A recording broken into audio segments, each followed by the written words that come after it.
Hey everybody. So, it's been my first week at grad school, so I thought I'd string together a video just talking about what the first week was like, what I was up to, and using my handy dandy whiteboard and easel to help talk about it. This will probably be a long video, there's a lot of different things I want to cover. So what I'll probably do is I'll talk about a bunch of different things. And then in editing, I'll add like title cards and I'll add like little chapters in the YouTube description so every point has. You can basically search around the video for things you find interesting or things you don't. Well, let's begin.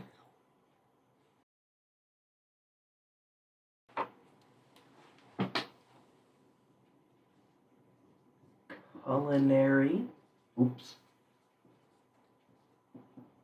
Experiment. Number 1. Culinary Experiment number 1.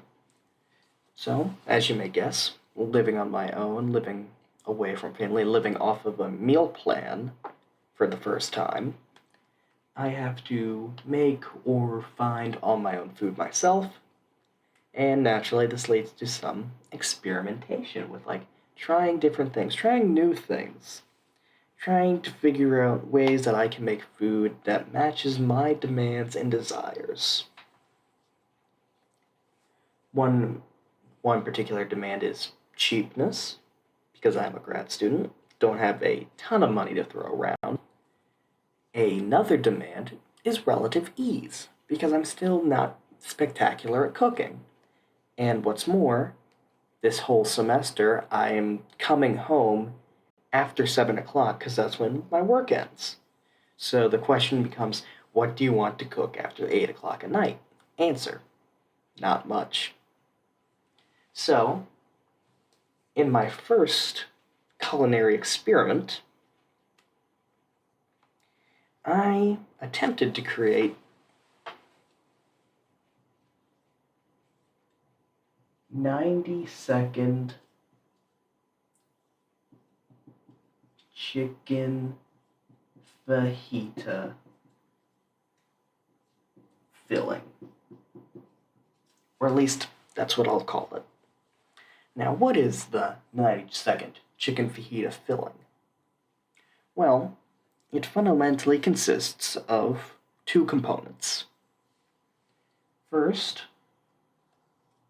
you have 90-second ready rice. I, for one, when I picked the ingredients up on Wednesday while looking for something else entirely, I picked up some Ben's Original, formerly Uncle Ben's, fajita rice that can be made in the microwave in 90 seconds.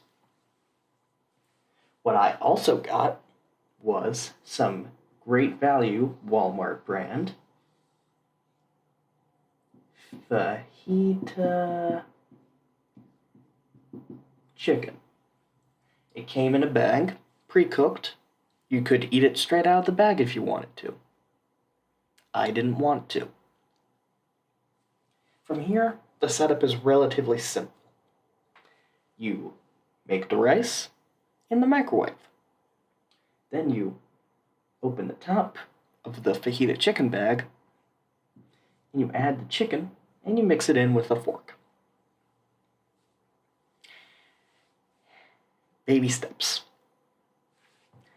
So, what was the final result? Was it good? Didn't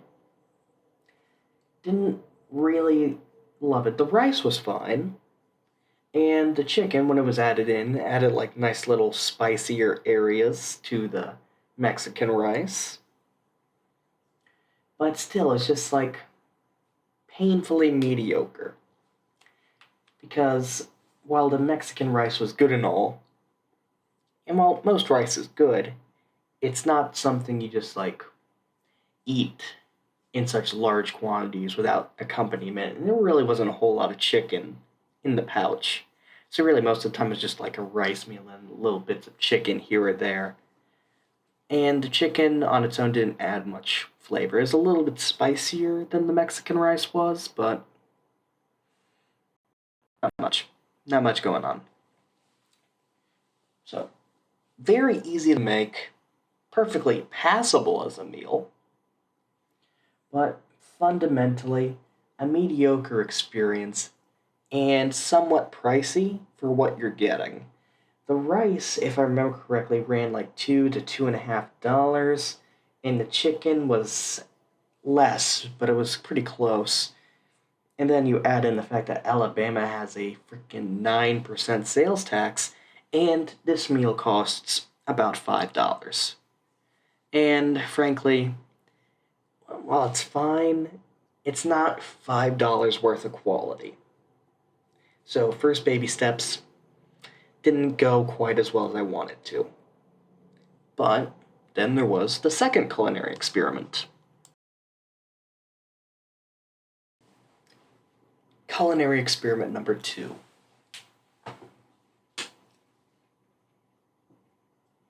The Spam sandwich. This also sprang out of a trip to Walmart on Wednesday, where I was seeking a kettle, and instead I ended up picking up the Mexican rice, the fajita chicken, and a can of great value Walmart brand luncheon meat. Luncheon meat. I have never had a luncheon meat before, but seeing as it was relatively cheap and had a very long shelf life, something else I look for when it comes to finding ingredients for food, at least whenever possible, I decided I'd pick up a can, try it out. So, the Spam sandwich is roughly what you think it's going to be. We have 2 slices of bread.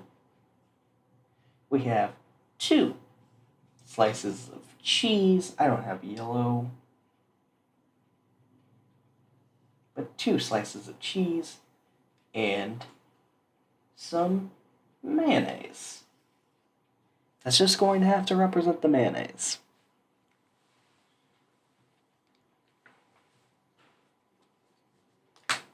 And essentially, what you do is you take the plate, or at least I'll narrate the way I made it. Okay, got a plate, right? Bread. Start off with bread. Bread is the foundation. You add a slice of cheese. I like to have a slice of cheese on each side of the sandwich. I'm not sure why, but that's something I've taken a liking to.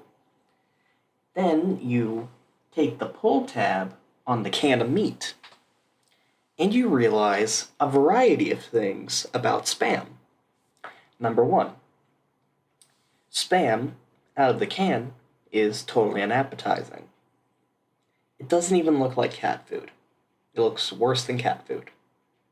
It looks grotesque, unpleasant, undesirable.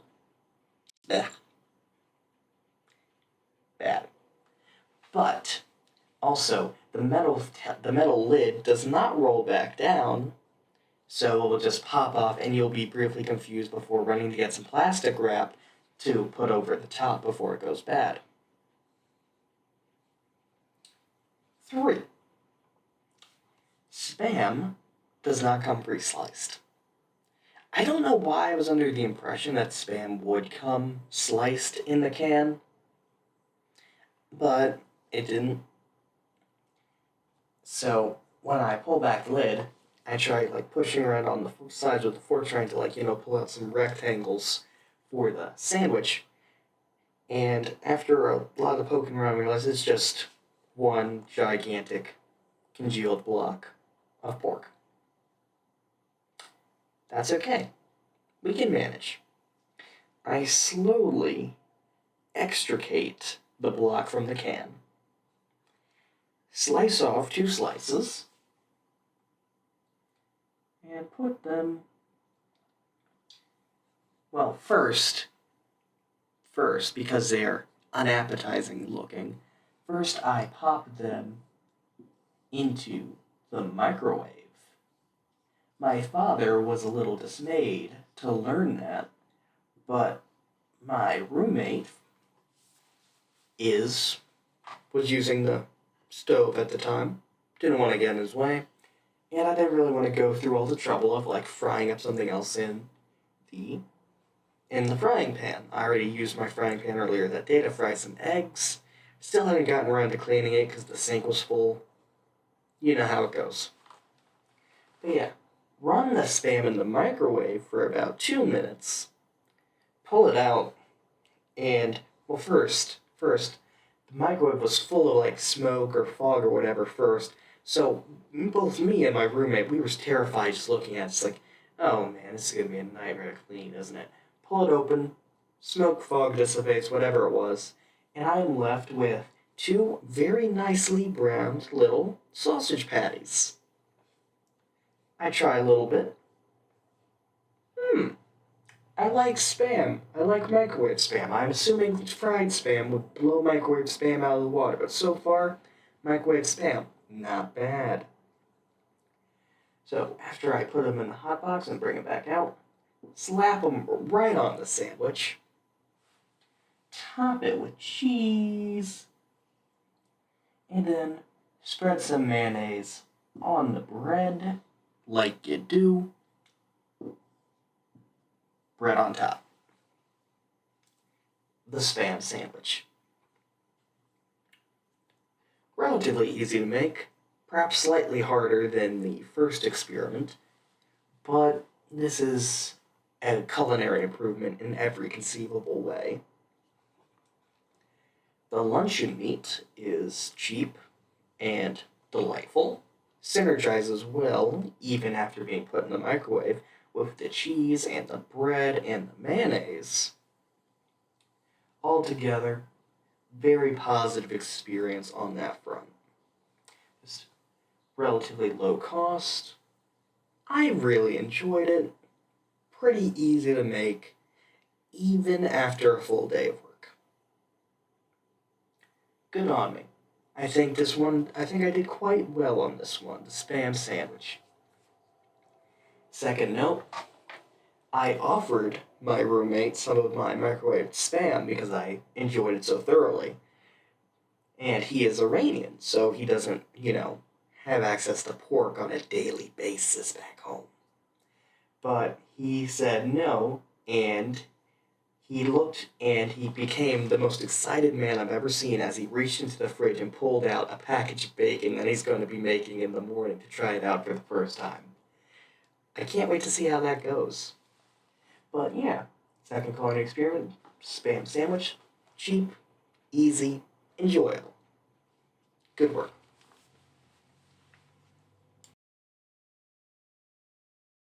Culinary experiment number 3.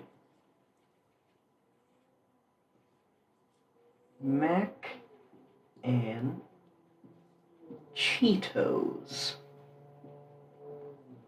Some of you are probably already crouching back in terror, but this isn't quite what it sounds like. I'm not grinding up Cheetos in a mortar and pestle and pouring them into a sort of macaroni dish. Instead, what I got while I was out at Walmart getting some meals, just getting some food to start off this week. This was before Wednesday when I went to the grocery store a second time. I saw something I've wanted to try for a while, a Cheetos mac and cheese cup. Well, I wouldn't say I wanted to try it for a while. I would say I found the concept interesting. Cheetos. I personally put more faith, and my family put more faith in the Kraft mac and cheese cups that we bought as well to serve as meals from time to time when I don't feel like cooking. But the Cheetos mac and cheese cup was about $2 to $3, I think. I'm not 100% sure. You could pick up boxes of it at the dollar store. So I'm not quite sure what the price point for the Cheetos mac and cheese was. But that is generally irrelevant to what happened. So earlier today, for dinner, I was like, I am going to try the mac and Cheetos. So I take out this little black bowl that is garishly orange colored and has a smiling cheetah with sunglasses on. And I pull back the equally garish orange lid and take out the cheese packet, the sauce packet, the thing you use to make the mac and cheese sauce. And I read the instructions, on the bowl, like you do. Fill it with water, pop it in the microwave for the 3 minutes recommended. Wait, wait, wait. Take it out of the microwave. Open up this bag of fluorescent neon orange powder. Pour it into the macaroni and cheese. Something else that's interesting is the macaroni wasn't actually macaroni at all. It was more of a corkscrew pasta. I'm not quite sure what the formal name of that is, but it wasn't like the macaroni you think of when you think macaroni and cheese. But that's hardly important. Fact remains, pour it in, just this pile of fluorescent neon radioactive looking Chernobyl-esque pile of orange dust. And I mix it in with my fork. And something else is, the dust may very well have actually been ground up Cheetos because it got everywhere and stained so many things. Stains the sides of the bowl, it got on the countertops. But eventually, I mix it in good and hearty. And what I'm left with is a warm bowl of corkscrew pasta coated in an orange cheese. So, I come into my room to take my meal because no one's hanging out outside, there's nobody really to talk to. I sit down and I turn on one of my favorite TV shows so I can watch it while I'm eating my mac and Cheetos because on a fundamental level, I am a man-child. Now, while I eat it, I notice that it's bad. It's just bad, not particularly good. Just bad. Bland. Kind of bland, honestly. You wouldn't expect a Cheetos concoction to ever be bland. You might say it would taste chemically, or you might say that it industrially dyes every part of your property orange. But you wouldn't say the experience was bland or boring. And you would probably say it was cheesy. But as I ate it, and I was thinking about this, because I was thinking this would actually be interesting to put in a video later, I was kind of consciously really focusing on the mac and cheese. A lot of cognition going into the mac and cheese experience. I'm eating it, and it's just like, at first it's kind of bland, and then the cheese flavor comes in a little while later, like a second or two after you start chewing the macaroni and cheese. And it's not a particularly strong cheese flavor. It's not a particularly exciting or delicious cheese flavor. It's just kind of drab, boring cheese. I don't pay Cheetos for boring cheese, and you shouldn't either. I don't like the mac and Cheetos, as you may have guessed. It was bland, boring, cost too much, wasn't particularly exciting or delicious. I rate it 1 orange stained spoon out of 5 because that's actually what happened when I threw the bowl away and I looked at the spoon. I realized the whole metal spoon, it's a metal spoon, was still stained orange all over the handle and the bowl even after rinsing it. hopefully when I run the dishwasher tomorrow, it won't stick or spread. But if previous experience demonstrates anything to me, it is that Cheetos dust and Cheetos related dust is the glitter of the food world. So I'm not getting my hopes up.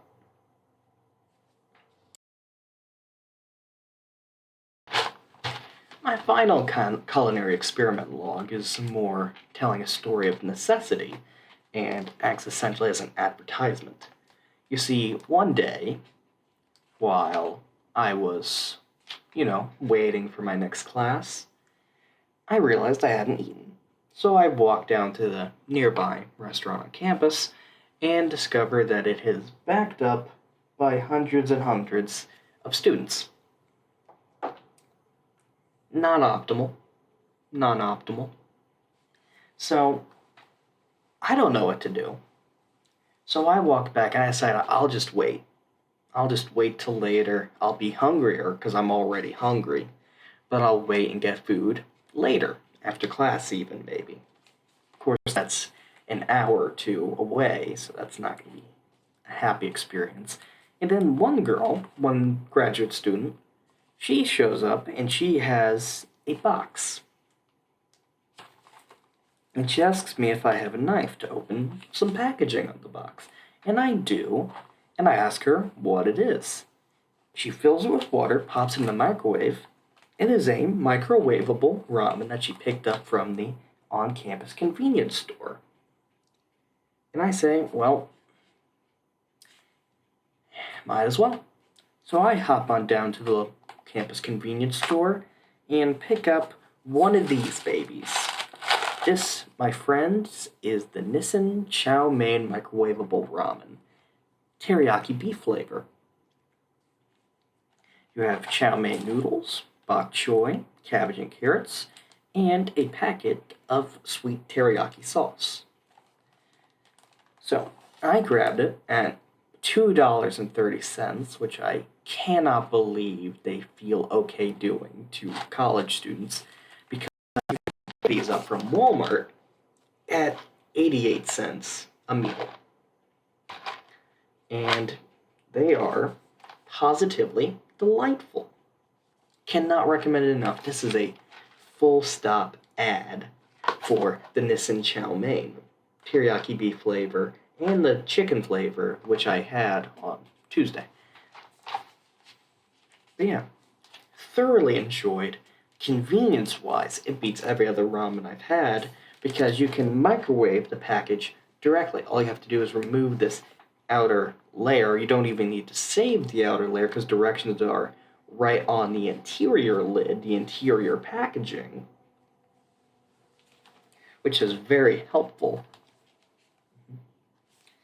You can fill it with the water, pop it right in the microwave, wait 5 minutes, pull it out, dump a generous packet of sweet teriyaki sauce onto it. That was something else that was very nice.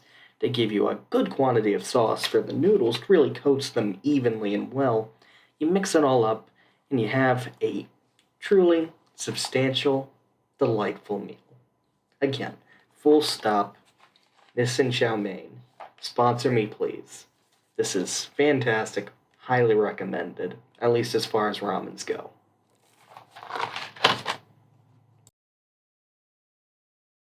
Still pretty bad. What happened August 12th? Well, first thing is, it's actually the date of my first official function at grad school at Auburn, where I go to grad school. Probably shouldn't say that on the internet. Anyways.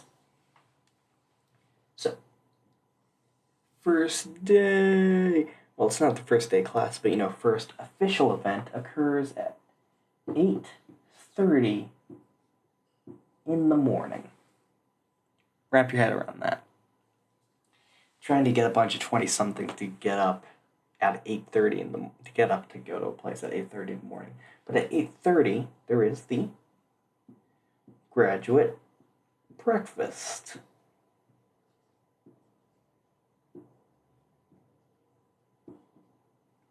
What is the graduate breakfast? It's basically what it sounds like. A bunch of graduate students show up, they get breakfast. We were given Chick-fil-A.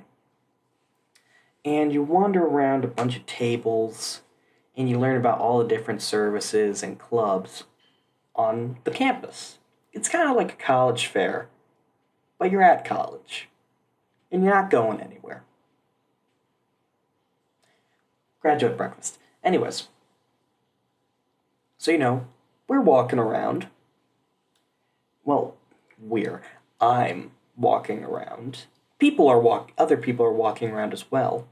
But frankly, I am just absolutely stunned by the sheer quantity of people around me. It is just blowing me away.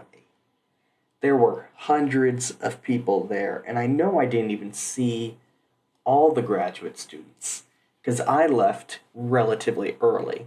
Well, I left about an hour, and by that point, lots of the people who came in with me had already left, but still, I left about halfway through the event.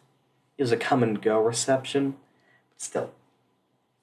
I walk around with like a little plastic bag, collecting like business cards for like different clubs and things, brochures, journals, just, random stuff. Ooh, 4-color pens. Gotta love that. But anyways, I'm just walking around and I'm not having a panic attack, but I'm getting to a point where I'm just like, okay, because there are so many people. I live near Washington, D.C. when I'm not at school, and I'm still not confident I have seen as many people in my life in person as I did on that day. There were just that many people. And they were all over the place, and they were all moving chaotically, and it was all very loud, and it was very warm in that room, which happens when you fill it with hundreds of people. Wonder why that is. But, anyways, very warm, very hot, very noisy. You can't really even, talk or meet anybody. At least I couldn't, because you couldn't, listen to what people are saying or really hear them well enough to communicate. So, I essentially go around, pick up all the swag I can, and promptly go down to the parking garage where my family picks me up so we can go out to the next task.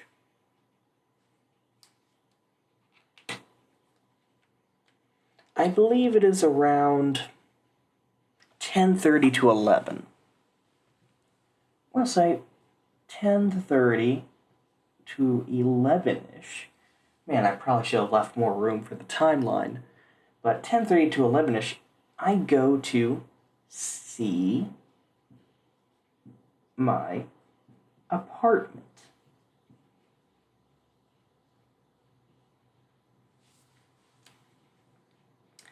This is where the day starts to go pear-shaped. We go to the apartment complex where I have elected to sign the lease and get an apartment, the place where I did a tour earlier in the summer, the place that I have researched to some degree and chosen over various other viable residence options. And we go up to the front desk and we say, hey, we know we're scheduled to move in tomorrow because I chose early move-in. The official day to move in was Saturday. And then the day I was going to move in was Friday. And then before that, and then we decided to come in on Thursday to say, hey, can we take a look around? Just, take a look around the room, see what it looks like, see what it's like. Girl at the desk says, okay, hands me the keys. Okay. Well, no, she doesn't hand me the keys. We go over to the building where my apartment is in. There's somebody over there who hands us the keys. But that's an irrelevant detail is what that is. So I take the keys. We go up to the 3rd floor, which is where my apartment is. Figures.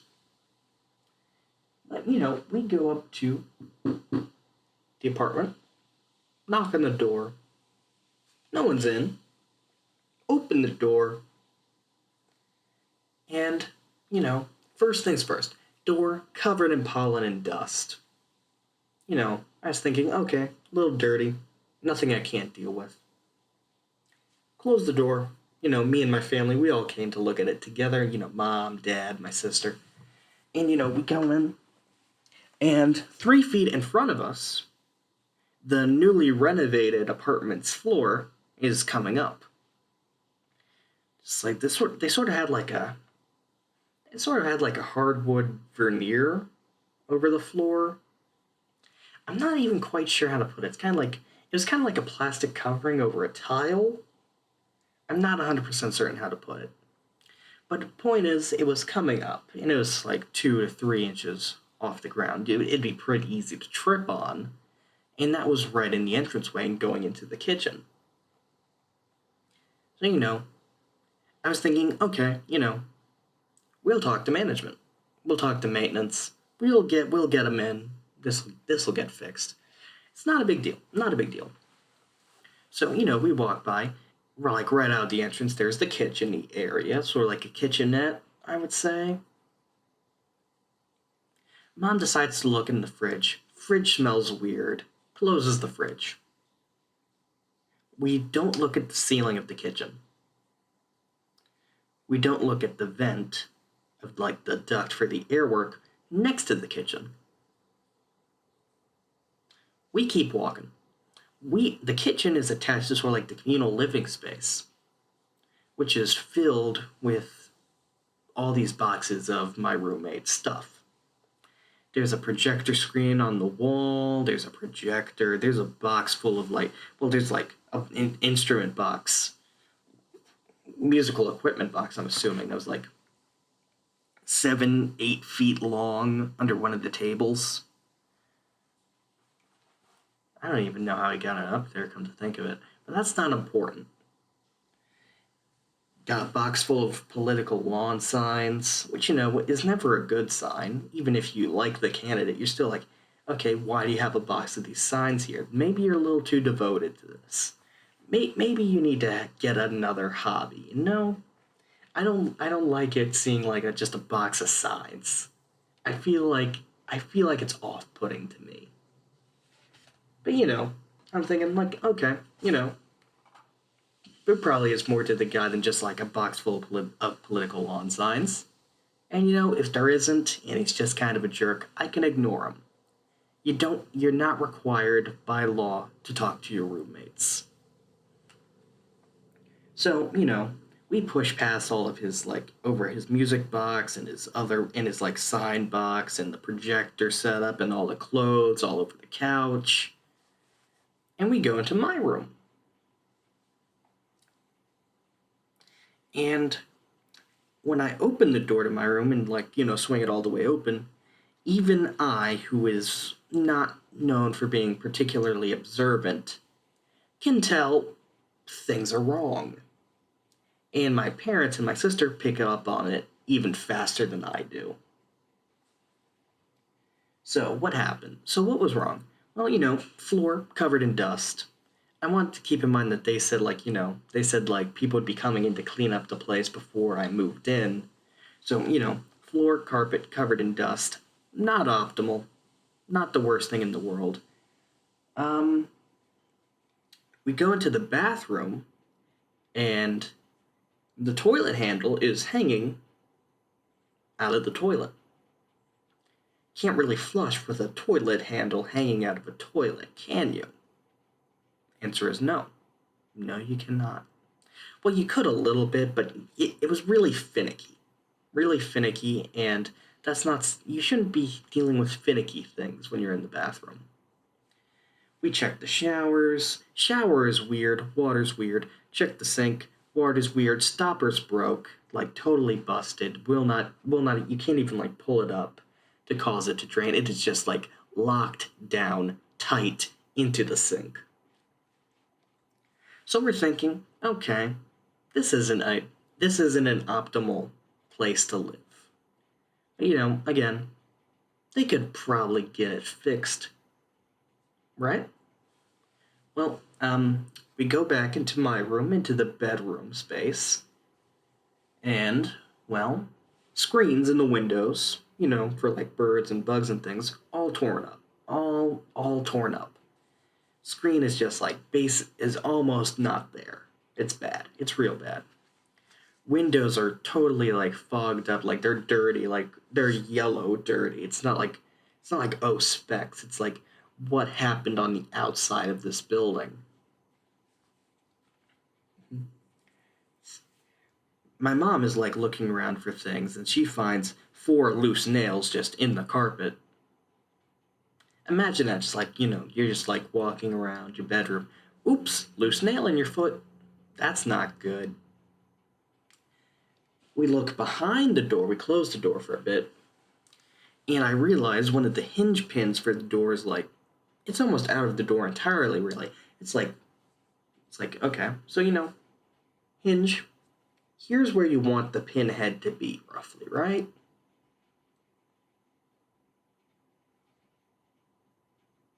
Not good. Not really acceptable. Um, Window cracks all along the outside of the window. And then later, this whole examination of the room takes about an hour, by the way, because we're just like constantly looking, cataloging things that are wrong. I lean up against the wall next to the window, and I feel colder. So I put my hand to the cracks all around the window. I'll draw a little picture for you, in fact. Window.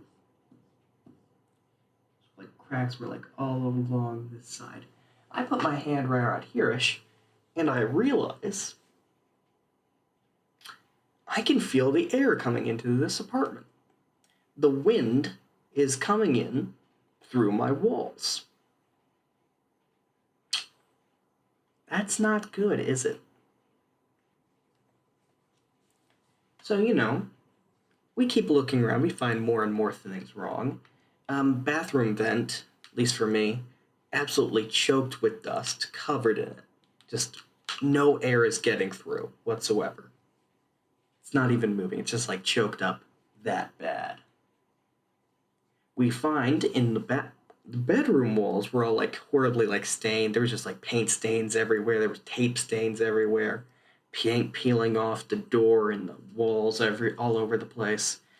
And eventually, I don't know who found it, but somebody finds like a 1/4 inch diameter stud screw coming out of the wall, stud bolt. Not, going into the wall. That would make sense. The stud bolt was coming out of the wall. About a 1/4 inch across, about a 1/4 inch out. Don't know why. Didn't really ask, but it was just there. Unpleasant. Unpleasant. Unpleasant place to be. So, eventually, after writing down all the things, the nails, the furniture, which was broken, because naturally my furniture, which they provided, was also broken. Crack all in the window, offering no protection to the elements. Probably could have pushed on the window hard enough and it would just fell out of the building entirely. Kind of regret I didn't do that.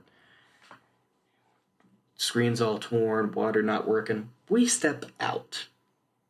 We go back into the communal area, and now that we think about it, we're looking around for other things. Like, okay, what did we miss the first time?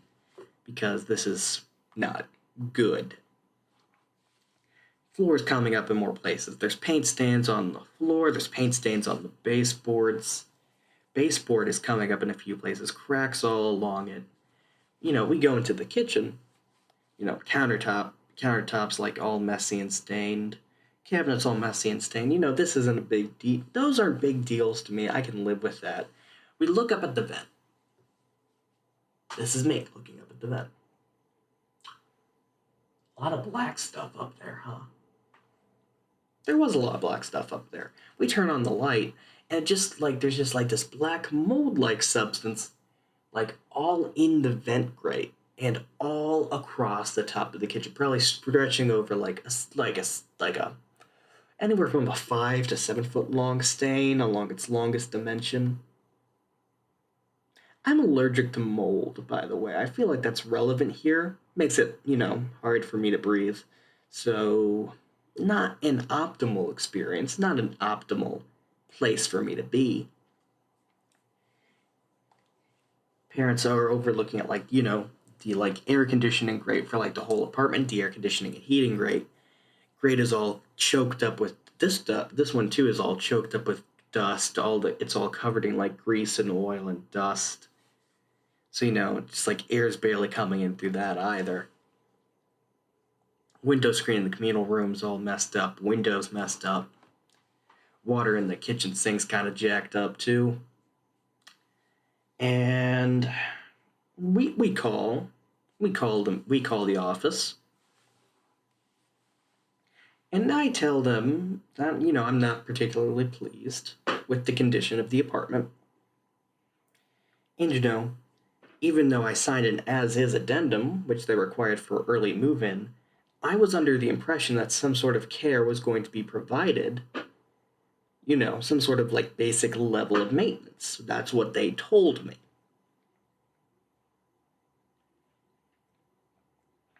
So, the woman kept saying, "Sir, just complete the maintenance inventory. Complete the maintenance inventory. Complete the maintenance inventory." Every question I asked, everything I suggested, all I heard was complete the maintenance inventory. After trying to complete it twice, because it didn't file the first time and might not have filed the second time, and that process took 20 minutes each time because there were so many things wrong with the apartment that we cataloged, so many stains and cracks and broken appliances and broken things around, things that shouldn't be broken, a wall with a stud screw coming out of it, or nails in the floor, or carpets and flooring coming up.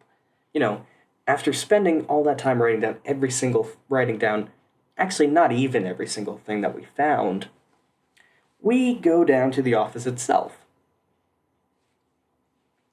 And we were told that, apparently, if we moved in on the standard move-in date on Saturday, before that, their maintenance vendors would come in and, do maintenance checks. I want you to keep in mind this is about 24 to 48 hours before standard move-in.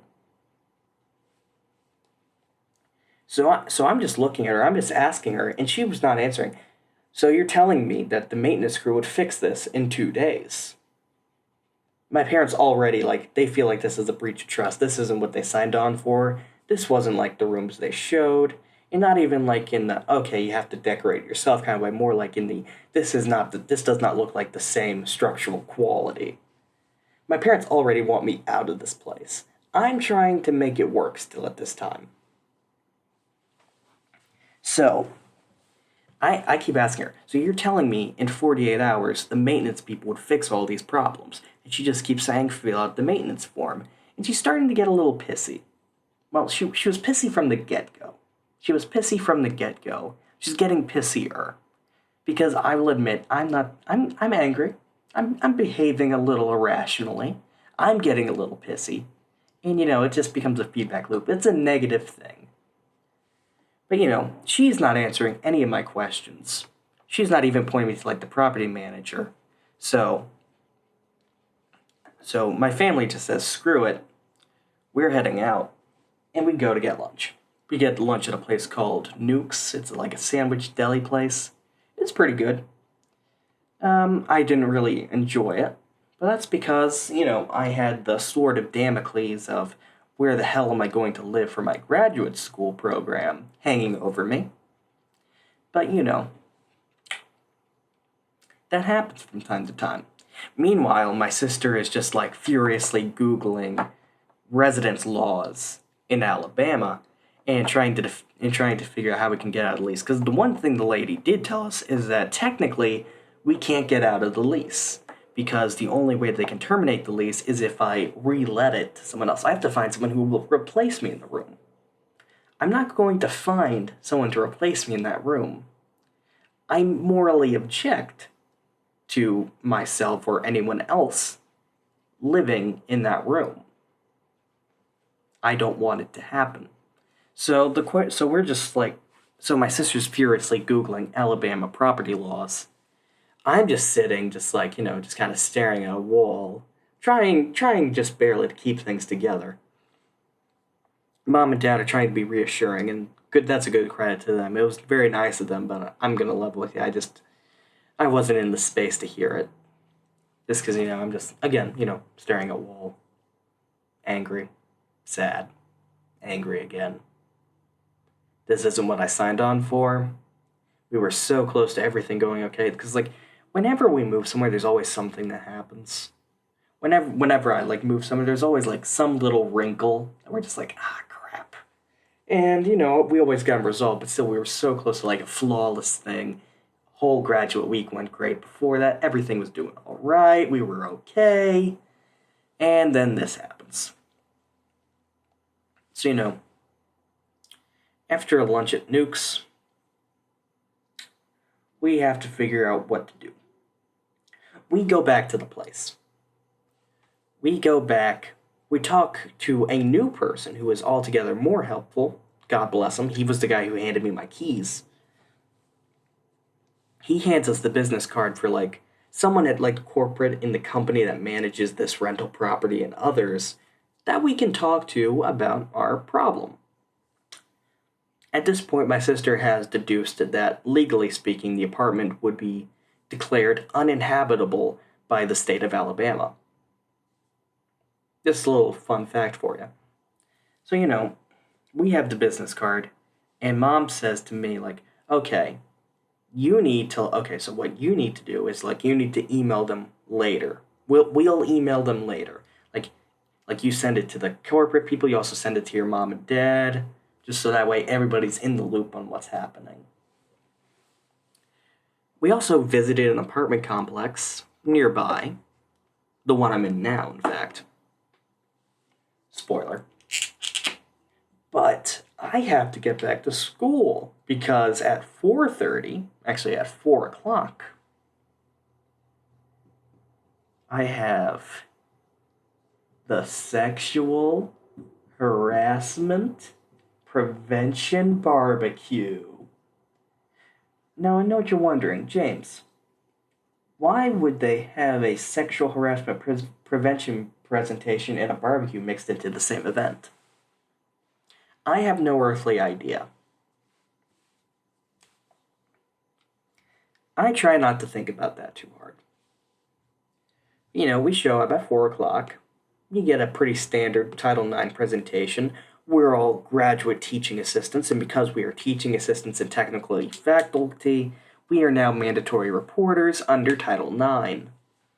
So, they explain, like, all of our new responsibilities with regards to Title IX to us.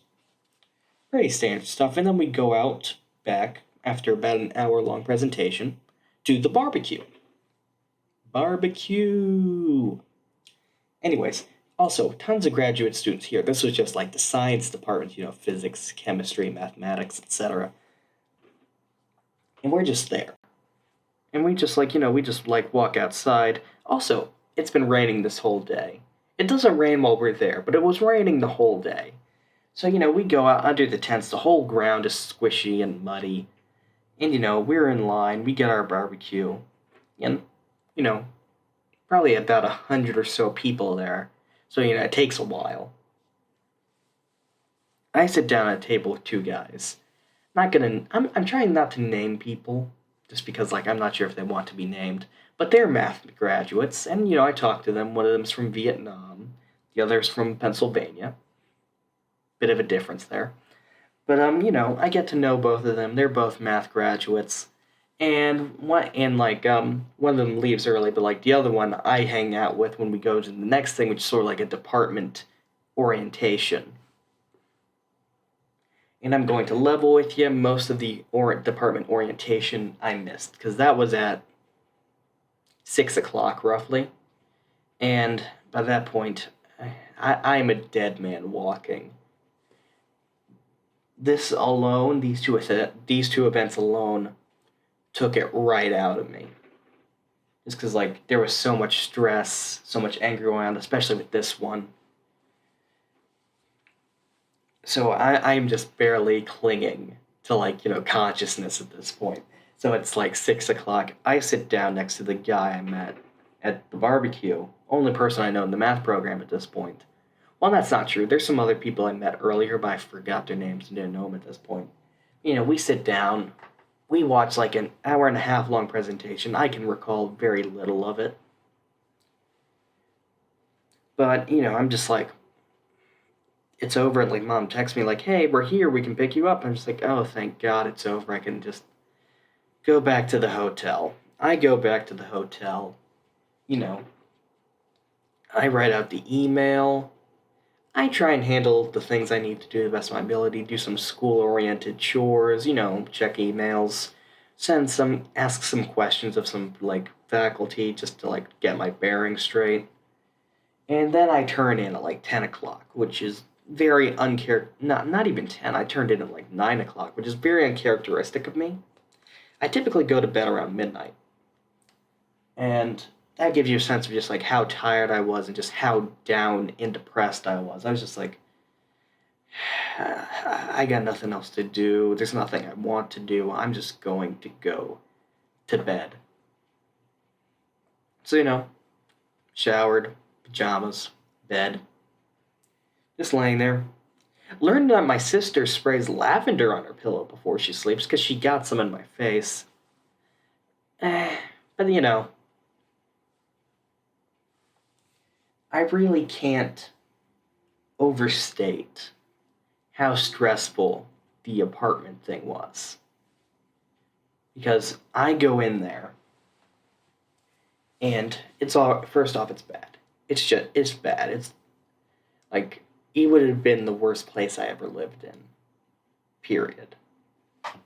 Worse than any of the dorms or apartments I've been in before, and anyone who went to my old college can tell you, they ain't no great shakes. Some of them were like redone Section 8 housing, probably needed to be condemned just based on electrical issues. But, still, they were better than this. They didn't have, a window with a crack so large that you could feel air coming in through it easily around the windows. They didn't have screens torn out. They didn't have, like, broken water, at least most of the time. Every now and then there'd be a problem, but they'd have maintenance to fix that, like, in 3 or 4 days. Just the condition of the apartment was abysmal, and that alone would have made me feel really crappy. But, my parents kept saying, like, there is no way we're going to let you live here. We'll find something else. We'll find you a long stay hotel. We'll find you like an apartment. Like Mom and Elizabeth were talking about staying with me because my dad had to go back for work this week. But my mom and sister talked about staying behind, like extending their stay at the hotel, which was also kind of crappy. And just like they were going to extend their stay here so they could help me move in when I finally found a place. And I just felt so bad. So stressed out because I didn't know where I was going to live for graduate school. Didn't know if I was going to live anywhere for graduate school. I was considering just resigning my post entirely and just leaving with my family because I didn't know what I could do really. What could I possibly do to,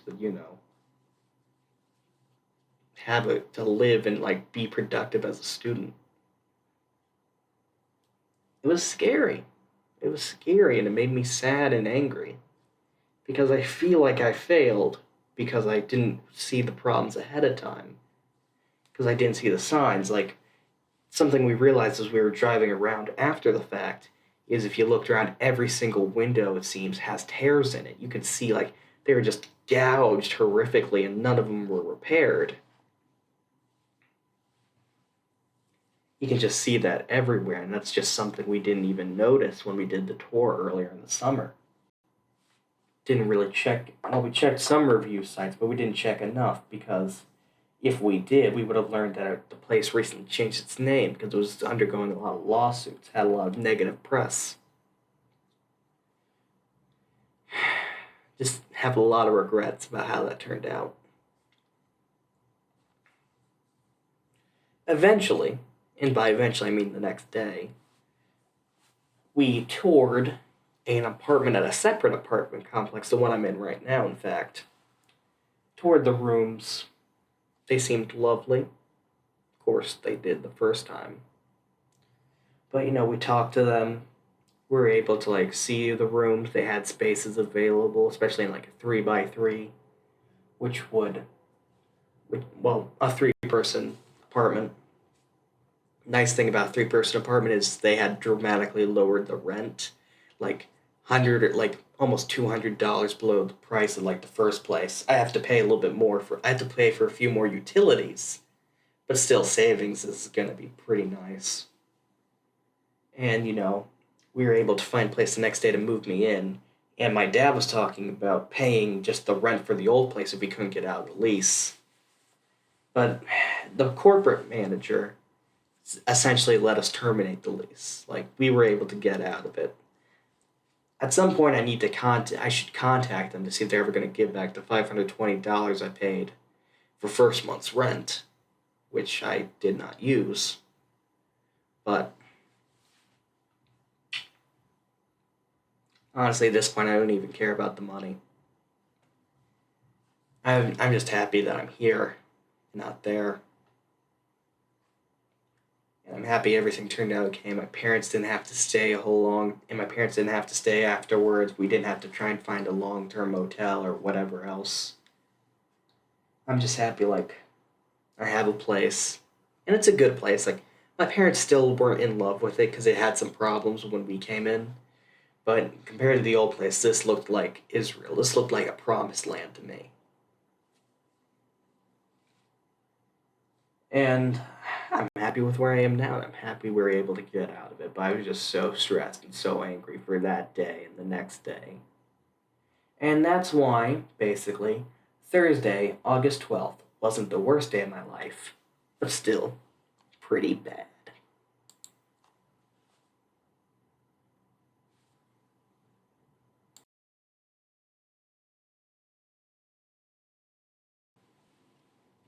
After moving in on Saturday, in the place I'm in now, we had a bit of a teary goodbye with my family because they had to leave real early in the morning.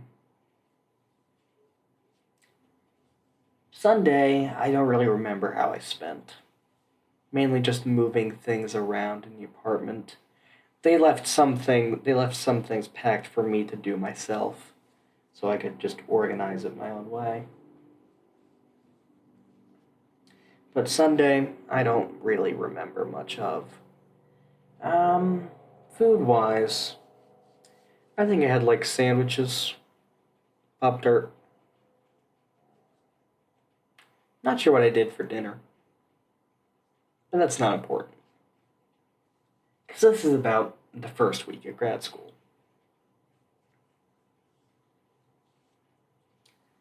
Monday. Monday was officially the first day.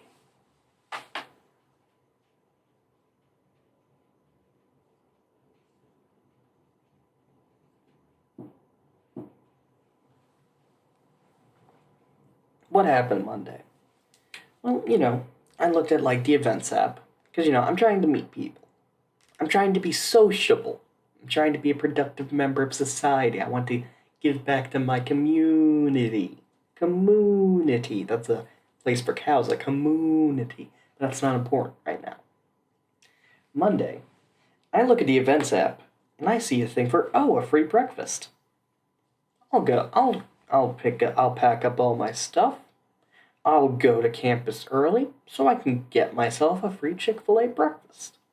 I'm okay with Chick-fil-A. I'm fine eating there. It's not my favorite place in the world, but I'm okay eating there. It's just I'll pick up a free Chick-fil-A breakfast. Why not? I go there, and first off, I have to find where they're putting it. Because first day, ride the bus. I have a bus stop pretty near my apartment. So, hop in. On Sunday, I walked down to the grocery store. That's what I did. I walked down to one of the local grocery stores because I was bored and there wasn't a whole lot to do. But on Monday, I take the bus. I take the bus to the college. Also, on the bus route from my apartment to the school, every day I cross one of the only three musical roads in the United States. That's a bit of a fun fact. Plays like 7 or 8 notes. I want to make a musical road of my own one day. I don't know how I do that, but that's besides the point. Monday, I show up about 9 o'clock. My first class is at 1. This is an error in judgment. But, regardless, I show up at 9 o'clock, and it takes me a while. I'm messing around with paper map, and all the hip, fresh, like freshman new students are like, "Get a life, Grandpa," because I'm just fiddling around with a paper map. Won't look at my phone, but that's not important. Also, so eventually, I find the place where there's the free breakfast. It's a black fraternity. Actually, no, that's not the right word. It's a black sorority. God bless them. Seem like lovely people, seem like very friendly people, but I'm not going to take a free Chick-fil-A breakfast from a black sorority. Look at me. I am not the target audience of the free breakfast. So, I'm thinking, where can I eat? Because I am pretty hungry. So, after fiddling around with the map some more, trying to not be self-conscious because I'm surrounded by people. If I saw the most people in my life on Thursday the 12th, Monday blew that record out of the water. Because you are just clouded, swarmed by thousands of students. So, I'm walking through the student center and I'm lost as all hell because there were like thousands of people all around you. It's even with the walk-ins and like the tours I did, I still have no idea where I am. Eventually, I find myself in this building with an Einstein's Bagels and with an Einstein's Brothers Bagels in it, right near the bookstore. I've never had an Einstein's Brothers Bagel before, but at this point, I will try anything. So I walk up, I try and figure out how you order, and it takes me about 15 minutes to figure out the counter. There's like a separate little kiosk, and you go up and you get on the touch screen, in the middle of the global pandemic, and you get on the touch screen and you place your order, and eventually it shows up. They'll like call your name and have your number, and then they'll put it in a thing for you to pick it up. So I get a chocolate chip bagel. And Einstein Brothers Bagels is perhaps the least busy restaurant open on campus at the time. And still, there are like 50 people there. I am freaking out a little bit because there are so many people all around me all the time. There are people constantly moving in and out of the building. The courtyard outside is full of people. The restaurant is filled with people. There is just people.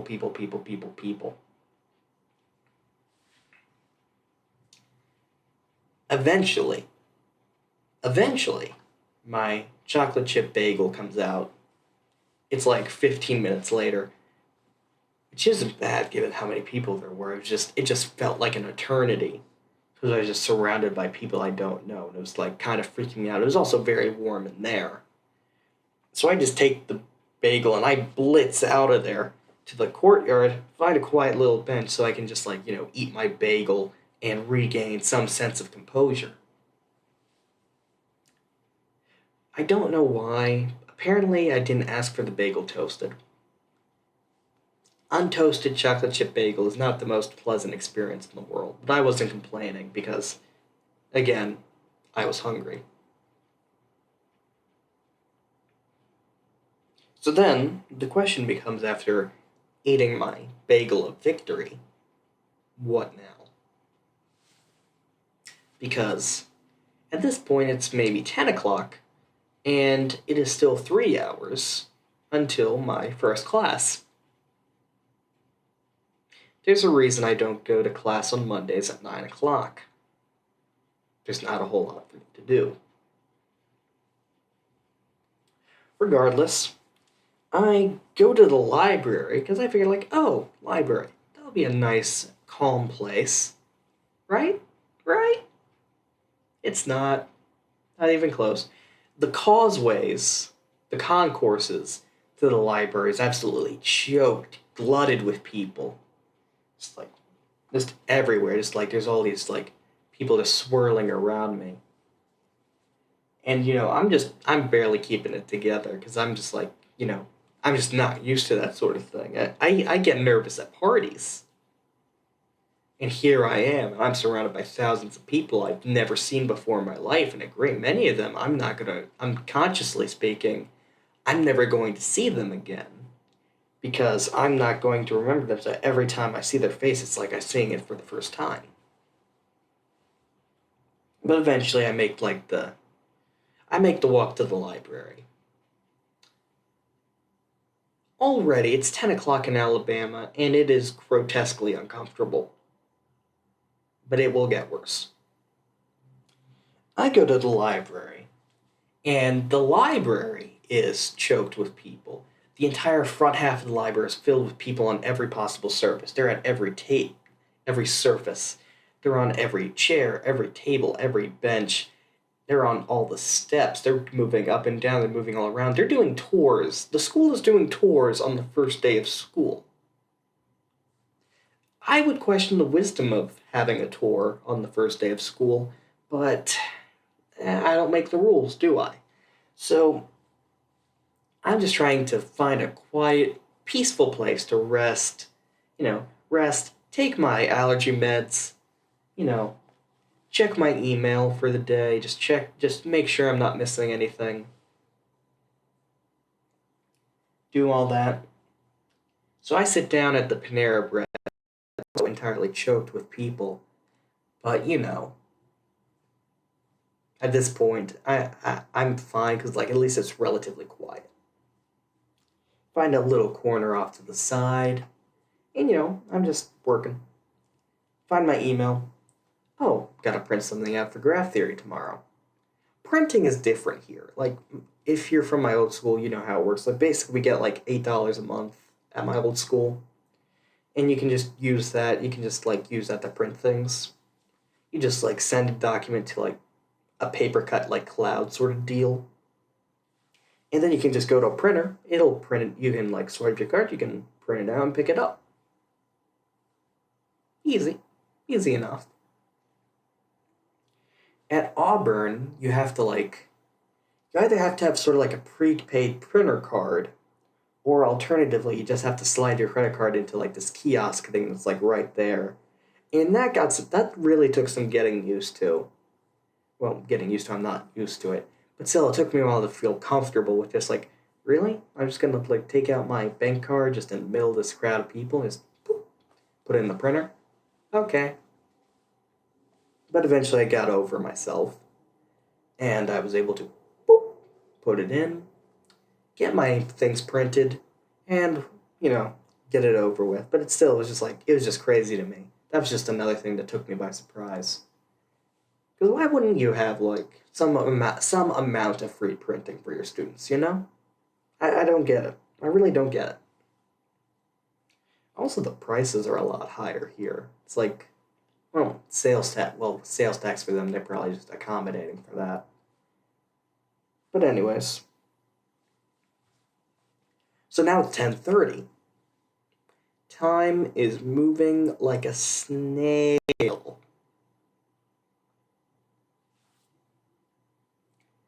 I leave the library and I just spend some time in like the student center, just in like this quiet little nook where it's sort of like desks, like privacy chairs, like walls on them. They have a little lamp. It's a nice setup. It's a nice place. They have some good like little like personal like office spaces. Well, not like personal office spaces, but like places where you can do work on your own. And I just spend some time looking up social things, like clubs, events in the future, stuff like that, things I might be able to participate in. And I do that for a while until like 1 o'clock. Because 1 o'clock's when I have my first class, applied mathematics. And I go in. Professor seems like a nice guy. First day is pretty easy, all things considered. It's actually a topic I know a little bit about before because I did some like reading of my own from this other book. So that's pretty cool. Pretty cool, and it's about an interesting topic. It's about like dimensional analysis, which I've seen like hints and glimmers of when I was like studying physics. But it's not something we went super in depth on. Really interesting. I thought it was really interesting. Now, at this point, no one I know is in this class. And at this point, and when I leave the classroom, the question becomes, well, what do I do now? Because I have a Zoom meeting at like 4 for tutoring training. So I go to the library again, trying to see some things. Like, they have a maker space, which is kind of just like a place where you can like 3D print or like make things in like the basement of the library. It's kind of closed off at the moment because of the global pandemic.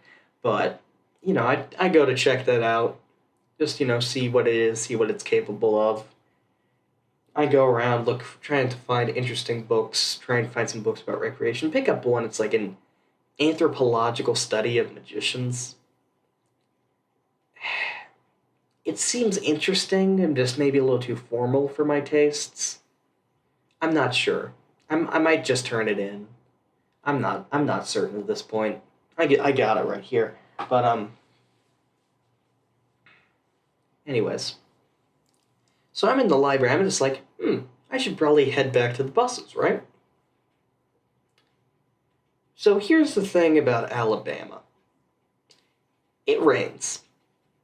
A lot. Sometimes for seemingly no reason at all. Apparently, Alabama has a lot of these things called convection storms, where the ground will heat up in the sun, and all this hot, humid air, from like the Gulf, and from like local bodies of water in general, just air that's hot and humid will just convect upwards into the sky, right? Standard convection. And when it's up there, it will rapidly condense. And if it condenses enough, that humid air will just rain. It'll just rain.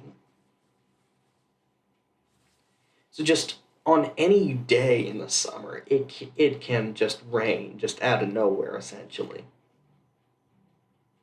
Cool. Also cool is how I exited the library out the wrong direction.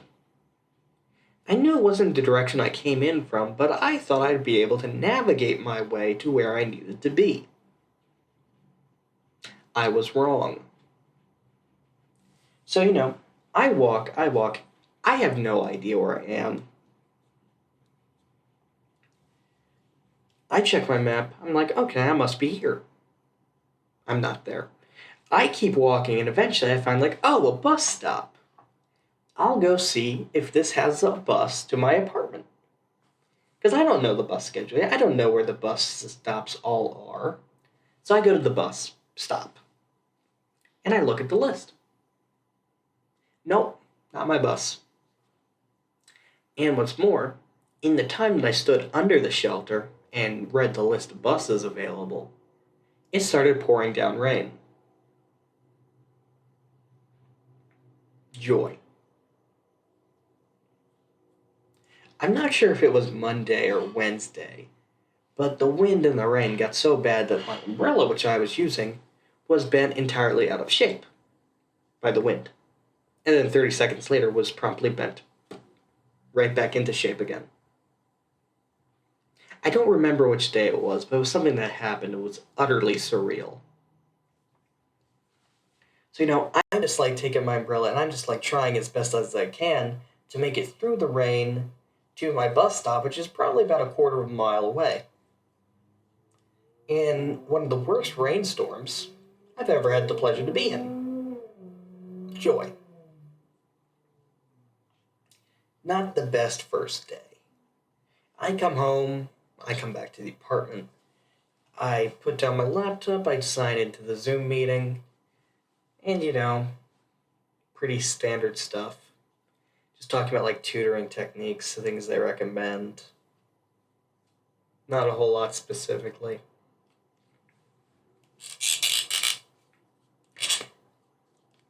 And for dinner I just made myself a turkey sandwich. Nothing special. But that was just Monday done, essentially. Other things happened, but they were like, it's just like standard stuff. Like, sometimes you like talk to your roommates, get to know them a little bit more. Sometimes you're just like, oh, here's like a chore I need to do and I'll do it. And sometimes those are just things that like I forget about as I'm telling the story. But that was Monday.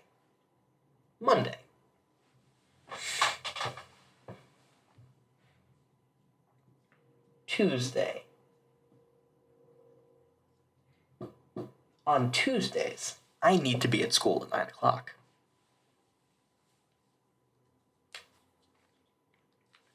Because I have class at 9:30. Now, I wised up and had a Pop-Tart this particular morning.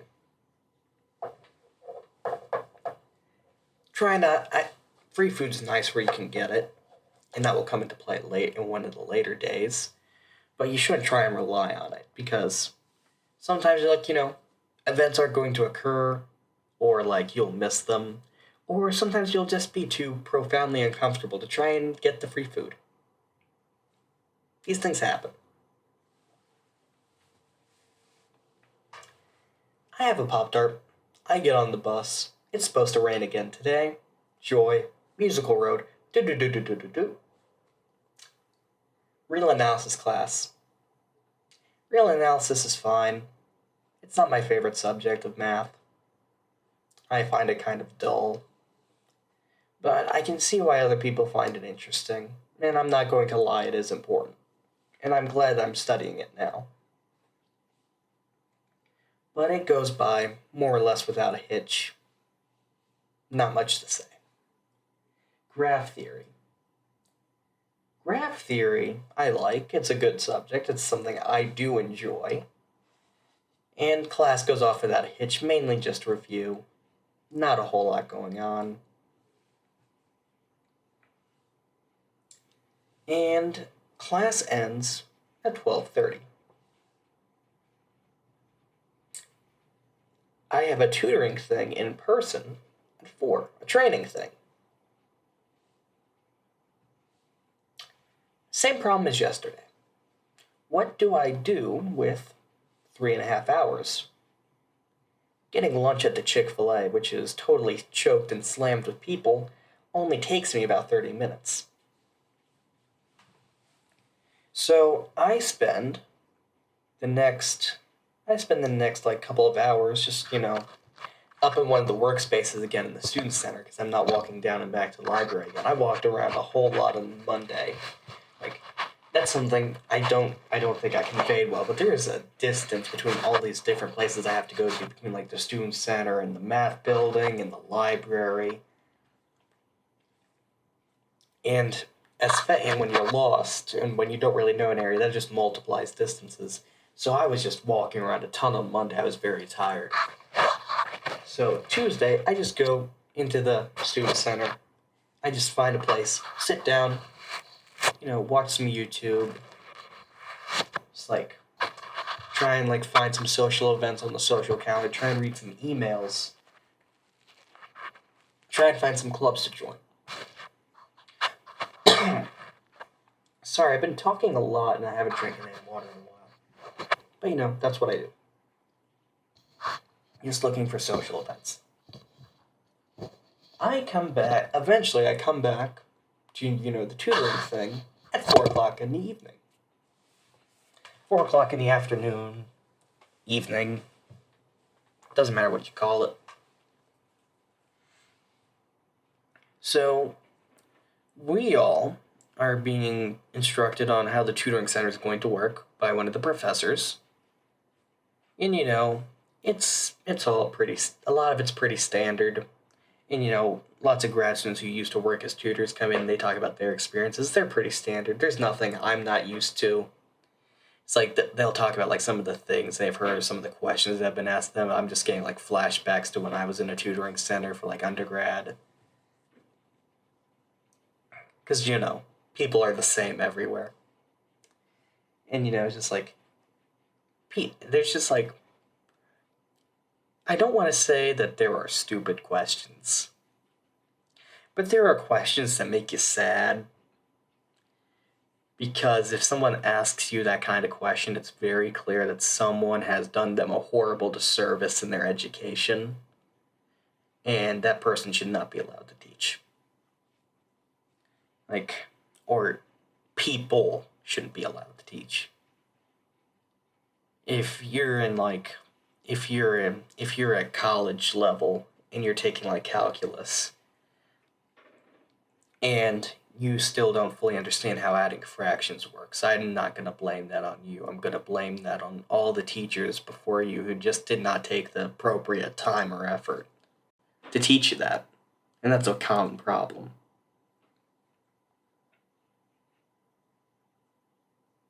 Makes me angry.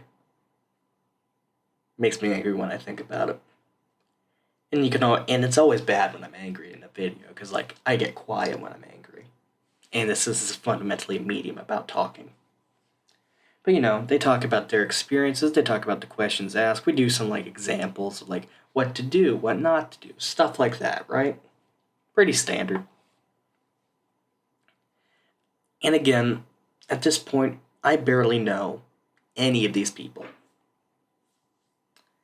And that ties into I feel uncomfortable. I feel nervous.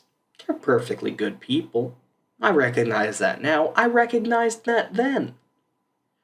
But still, I am profoundly nervous whole time through the meeting.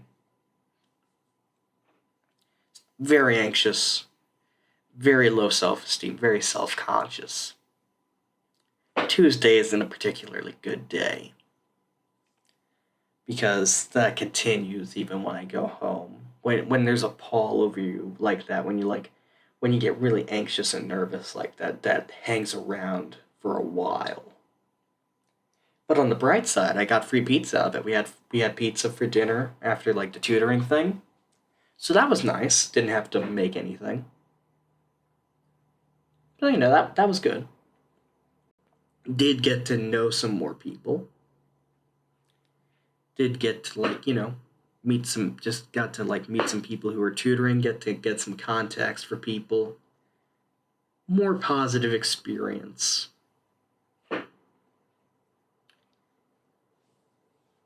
After that, come home. Just kind of, hang around. Not feeling great. There's an area in the middle of the week where I just feel really crappy because I don't know anybody, and I just feel really alone and really scared. And I realized I was going to pass. But in the moment, it was the worst. Wednesday.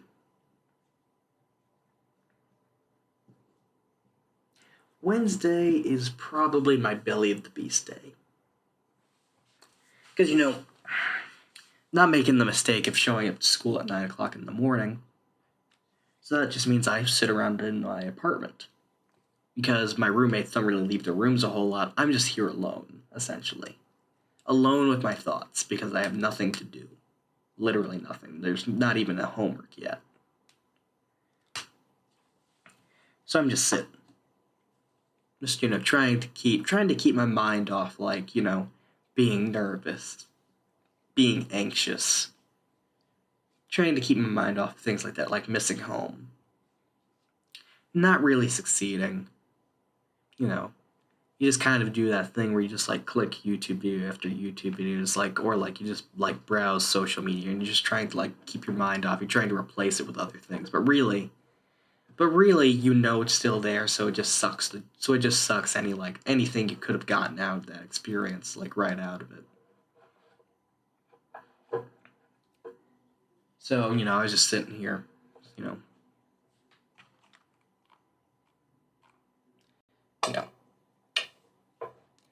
Eventually, I thank God because the time has come for me to go to school. I make myself a turkey sandwich, have lunch in the apartment, hit the bus, go out to my second day, go out to like my second day of applied mathematics class. Once again, it's fine. Kind of just like, I read through some of the book in advance, so it's just like covering over some of the material I've already read about. Not a huge deal. I have a pretty good handle on it so far. And then have a 2-hour break until tutoring. At this point, some interesting things are happening. One, I know where like a lounge area is, where like lots of like grad students like hang out during the day while they're waiting for classes, which is nice. So that means I can just go down there and just hang out, maybe meet some people. That's where I learned about the Nissan chow mein, the official ramen of James Wash.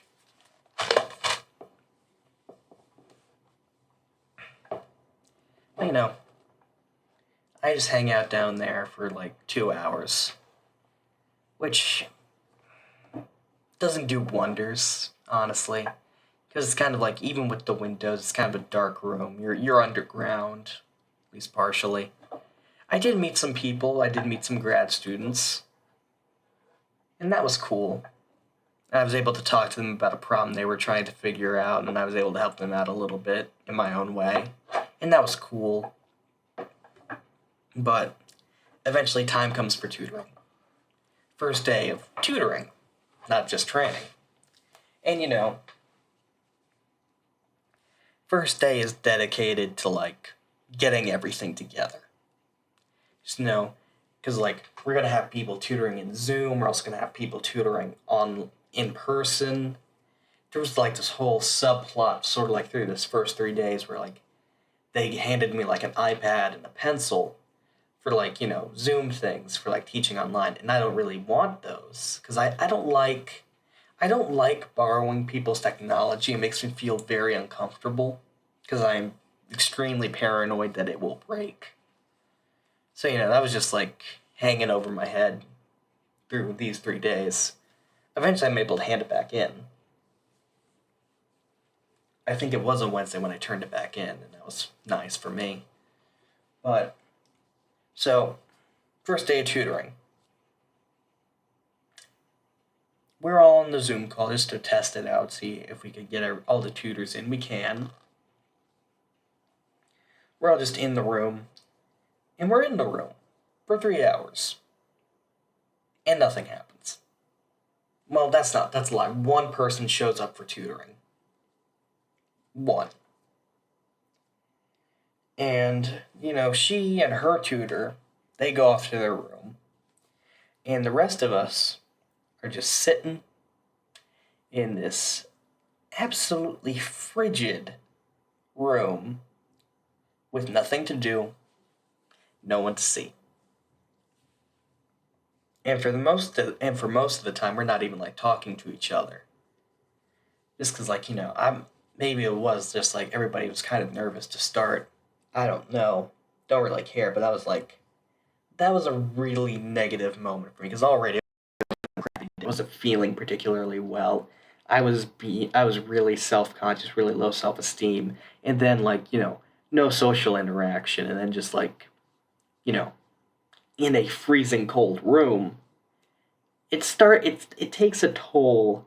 It's taking a little bit of a toll on my emotional state. I'm a little stressed at the end of Wednesday. It's just like, it's a little intense. I'm a little amped up. you know, eventually people do get to start talking. I feel a little bit more comfortable. Not a whole lot, but better. I start reading some of the Magician's book. It's alright. I'm going to talk more about like the anxiety and all of that probably later, but for right now, it's just like I'm just like, man, I really hope these people have a good impression of me because I feel like I am just making a total jerk of myself every moment I open my mouth. I'm not even like offending anyone. I'm not even like trying to like make insulting jokes or like deprecate anybody, even myself. But I'm just sitting there. I just have no idea if what I'm saying is the right thing. And it's scary. Because, again, want to have good impressions. Wednesday, I come home, dead man walking. Dead man walking. Don't know what I made Wednesday.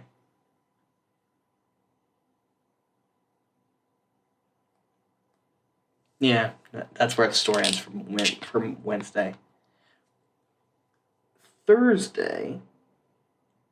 Also, at this point, I should mention that because of like when the tutoring sessions are, from 4 to 7, there are no clubs effectively I can join because all the meetings for clubs I'm interested in occur between 4 and 7.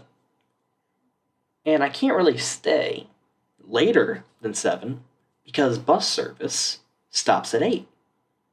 And I need the bus to get back to my apartment from school. So,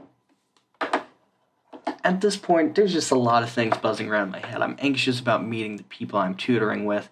I'm anxious about meeting like the other graduate students there. I'm nervous about like, am I going to be able to like go to any social things with tutoring going on? These are all things that are buzzing around my head on Wednesday. Thursday. Thursday is sort of when the week begins to pick up again. Go to real analysis, go to graph theory. Not rocket science. Have some chocolate donuts in the morning. I have like a little bag of like those Entenmann's, I think, chocolate donuts, chocolate frosted. Good donuts. Enjoy them.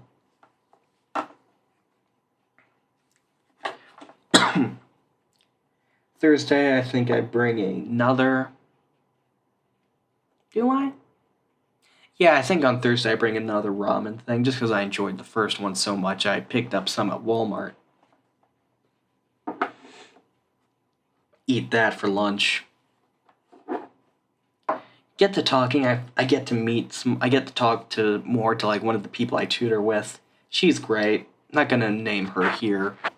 But I get to talk to her more and she seems like a really nice person. And she seems to like me okay. So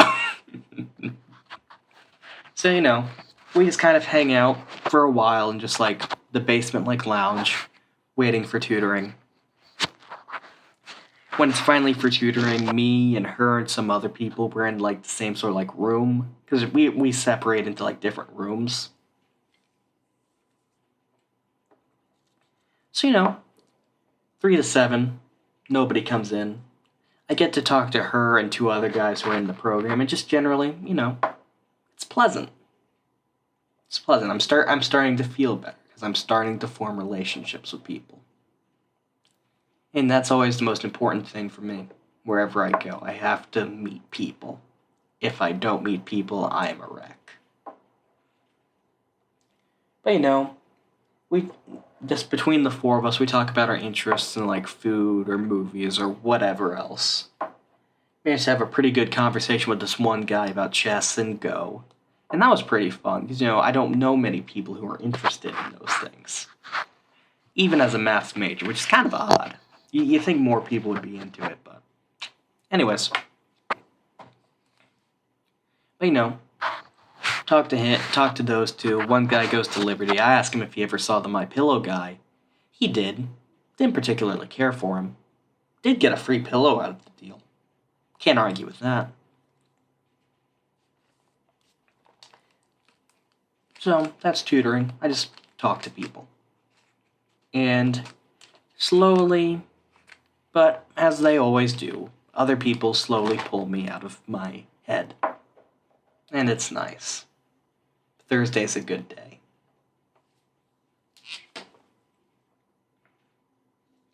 Friday is arguably the day where things return to normal. I get up in the morning, I grab myself some donuts. I prepare for school. I do some reading, check my emails.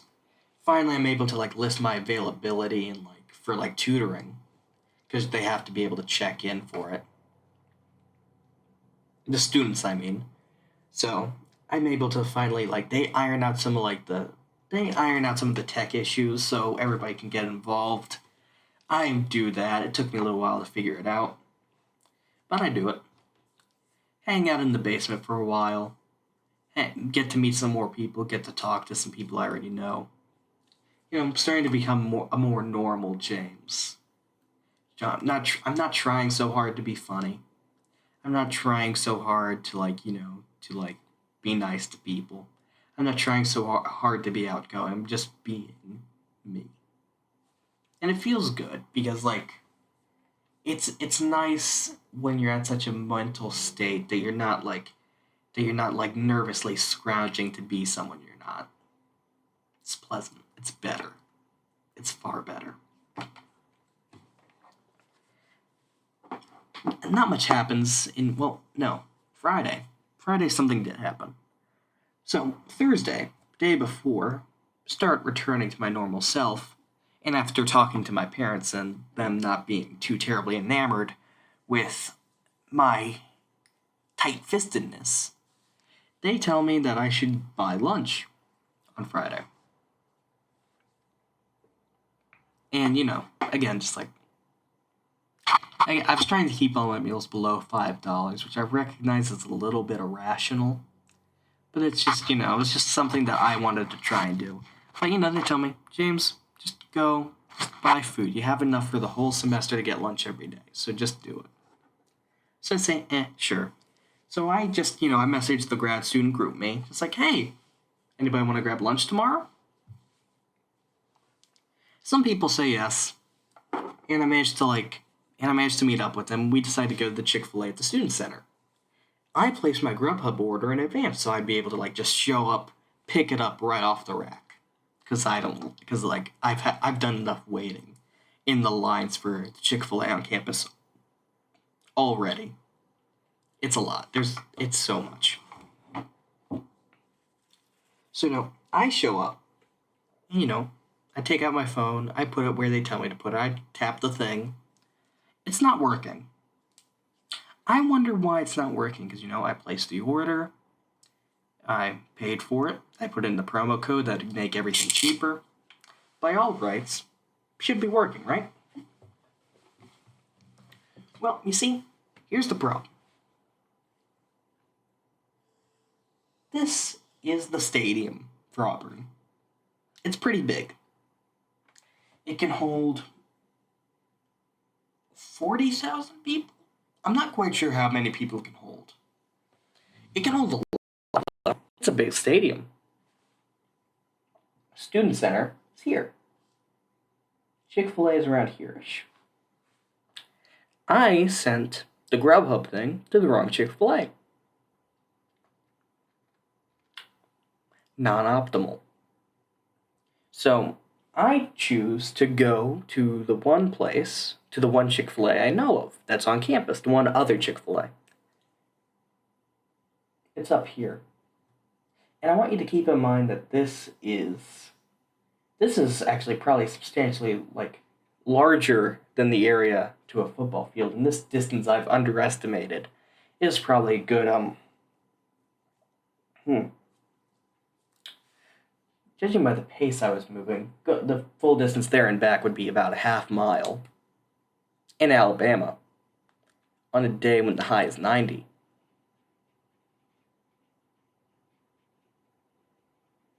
Distance there and back, not fun. But I do it. Because I'm not going to just, I'm not going to let the money go to waste. Some friends are sitting right here. I know where they are, so I just da da da da da da da da da da da da da da. Chick-fil-A. After waiting in line for an interminable period of time, I get to ask them, "Hey, I placed a Grubhub order. Where can I get the where can I pick it up?" You know, trying to be cordial, polite. More cordial and polite than I'm saying it right now. And they say, "Oh, we don't take Grubhub here." Well, that's mighty confusing, isn't it? So, I look at the phone again, and I see the address for the Chick-fil-A, and I thought this place was the place I needed to be. But the place where my meal was is over here.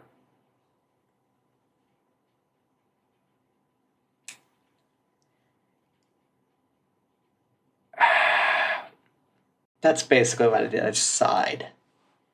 Well, what do I do now? I could walk over there if I hated myself. And there's also the fact that on the way, I would probably get lost. And I needed to be back. I needed to be back at the math building, which is like over here a little bit. I need to be back over there for my applied math class. What am I going to do?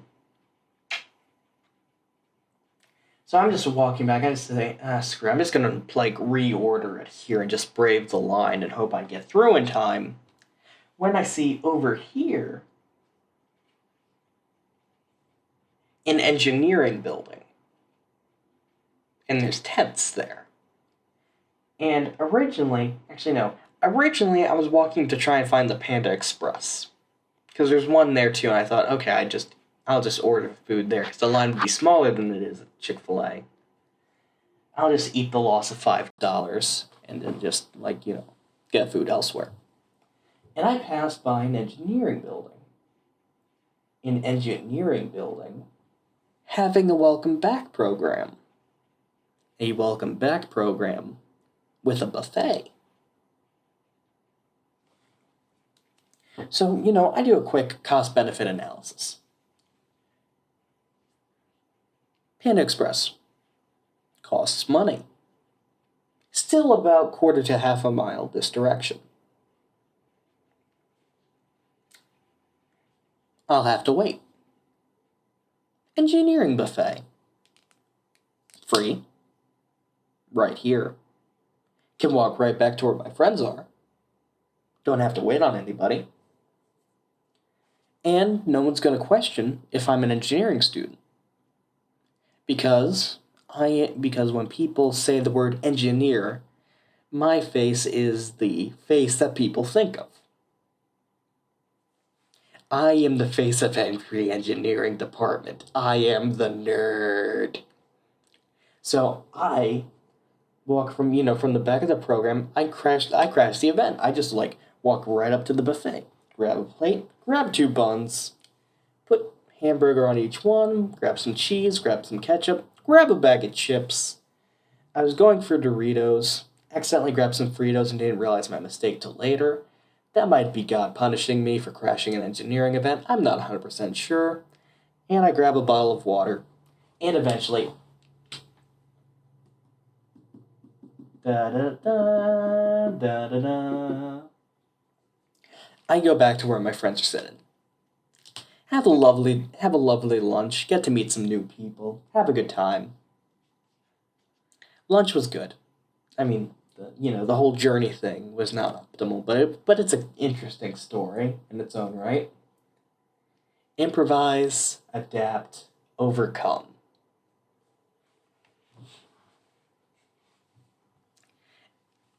After that, class, wait, tutoring. And this is where I say things truly get back to normal, because almost immediately, people are coming in to get tutored.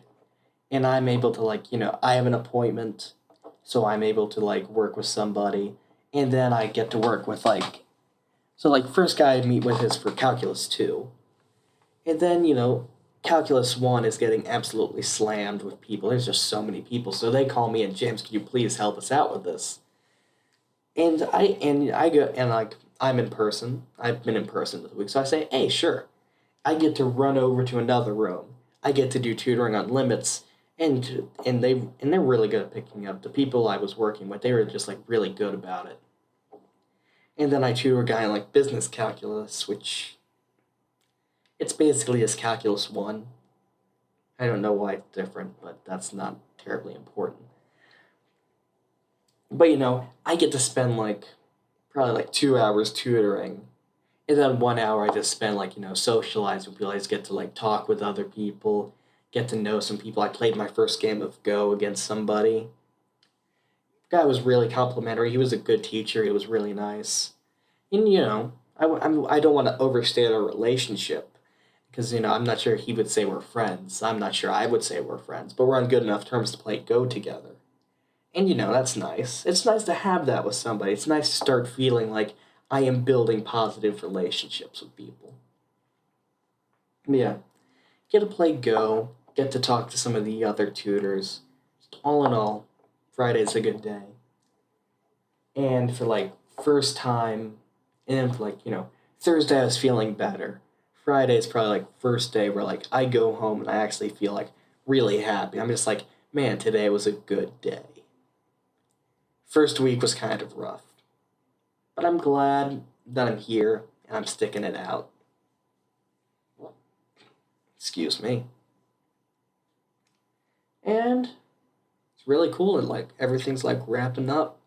Everything's like getting better. It's like seems like it's tied up with a nice little bow on it. I can't wait to see like next week because now I seem to like be getting a little bit of a better grip on what's going on. Yeah, that was my first week.